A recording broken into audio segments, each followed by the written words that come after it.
welcome back to my channel.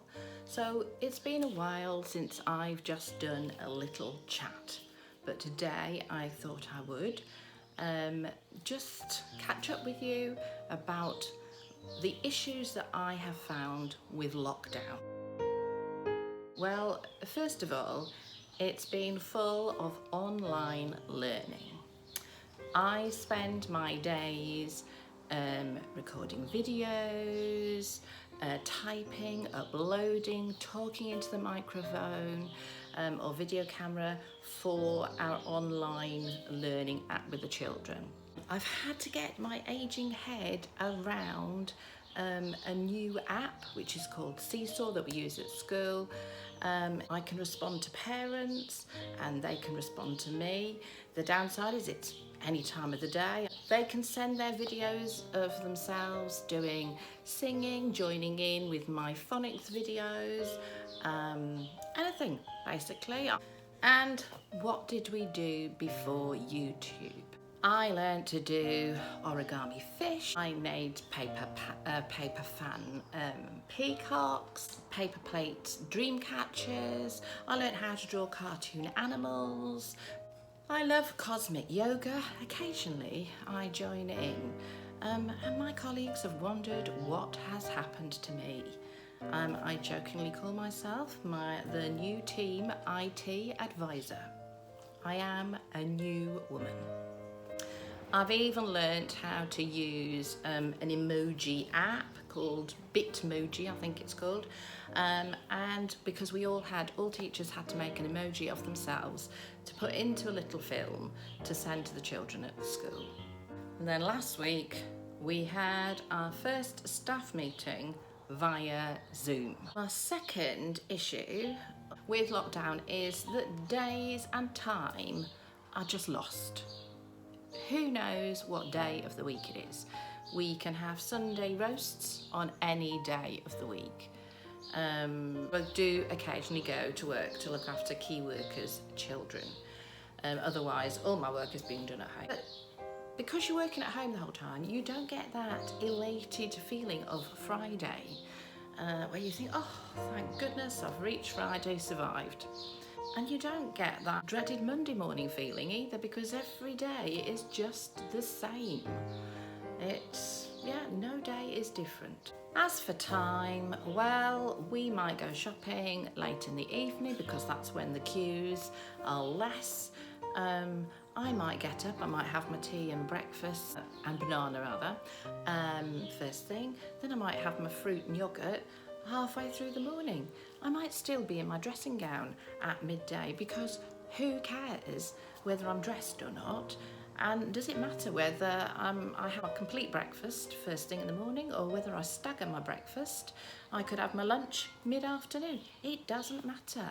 We're having our evening meal later and later. That's not good for my indigestion. It's not surprising. I'm getting a bit of reflux. But yeah, sometimes I can still be in my dressing gown, and the only person I get to see is the Amazon delivery man, because he seems to be coming around rather a lot. The only time when we know that another week has passed is when we go out on a Thursday evening to give the NHS their very well-deserved clap.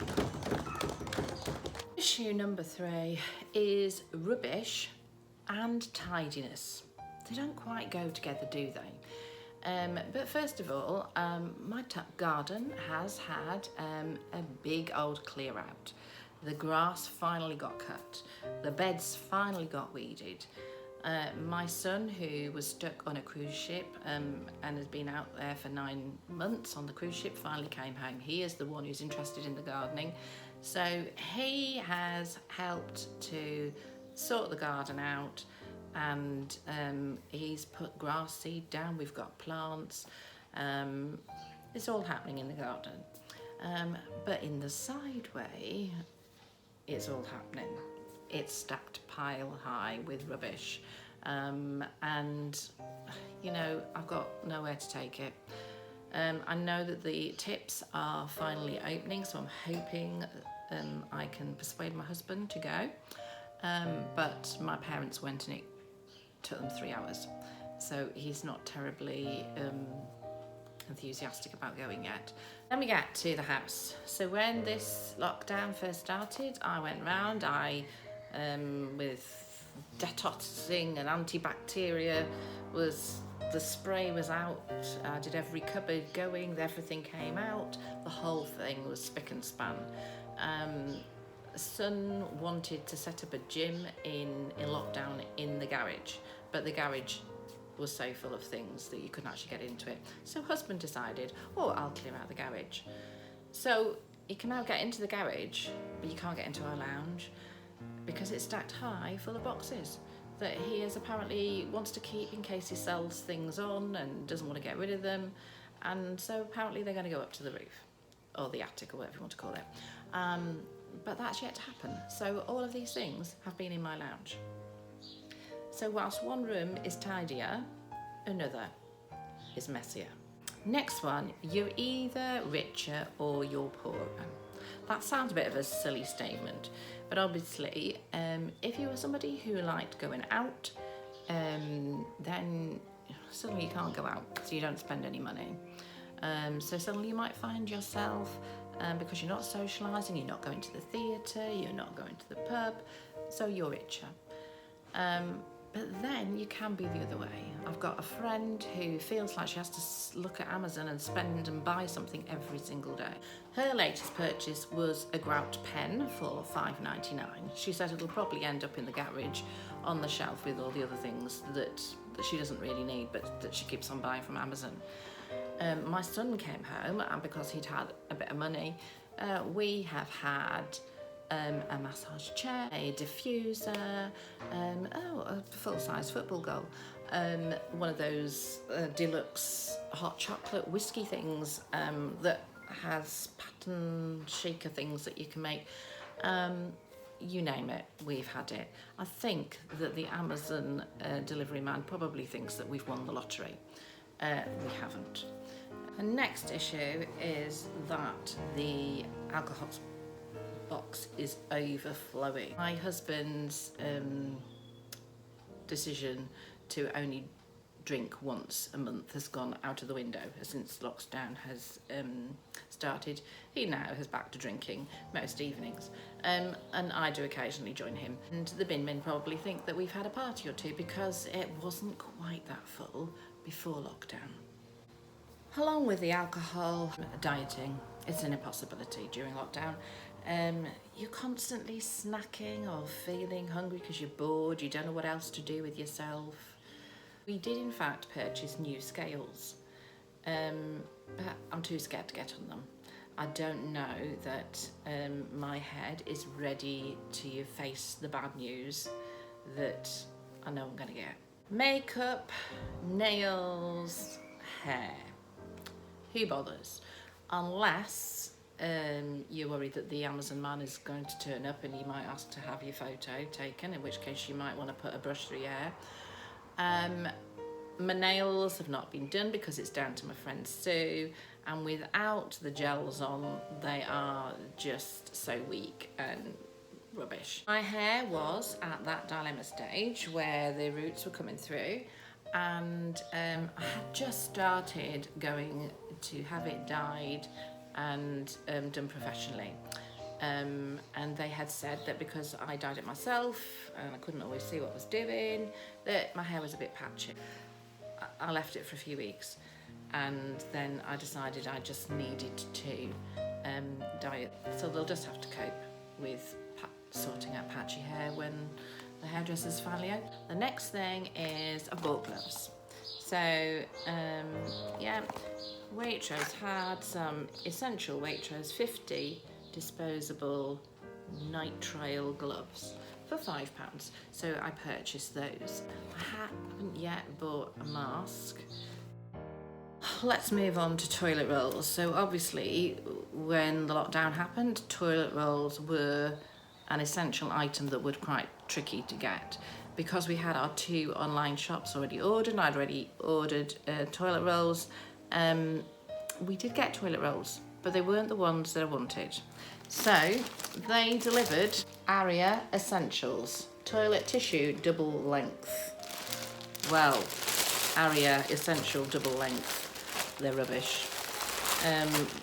They are so thin, they're see-through, I mean, look, need double the length to actually do the job. It's not fit for purpose. And Essential to me is something that at least is fit for purpose. Along with the toilet rolls, flour. Who knew that flour would become a deluxe item? So every time we went to the shops, there was never any flour, and it has become a deluxe item. And now the garden centres are open. We went to the garden centre and found bags of flour. So for the first time in I don't know how long, we have got flour. So we can have toad in the hole, have some home baking. The other one is having virtual friends and family. Now this one has been a strange one for me because I'm quite social. I haven't seen my parents or my family since Christmas time. They were due to come to see us because normally I would go at half term, but because we went on a cruise, we didn't go. And just as this all started was when they were supposed to come and see us. So it's been a long time, and they're obviously elderly and so more vulnerable, so they can't go out. So we do the FaceTime, Messenger, lots of phone calls, but it's not the same as actually seeing somebody. And it's the same with friends. I think a woman living in a household of men, they don't always get me. Don't get the boys belching, farting, their discussion of sport and weird humour is just not me. I think sometimes a woman needs her girl friends a little bit more if you live in a household of men.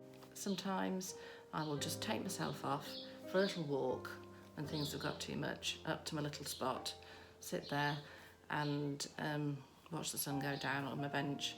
Thankfully we live near a nice nature reserve, so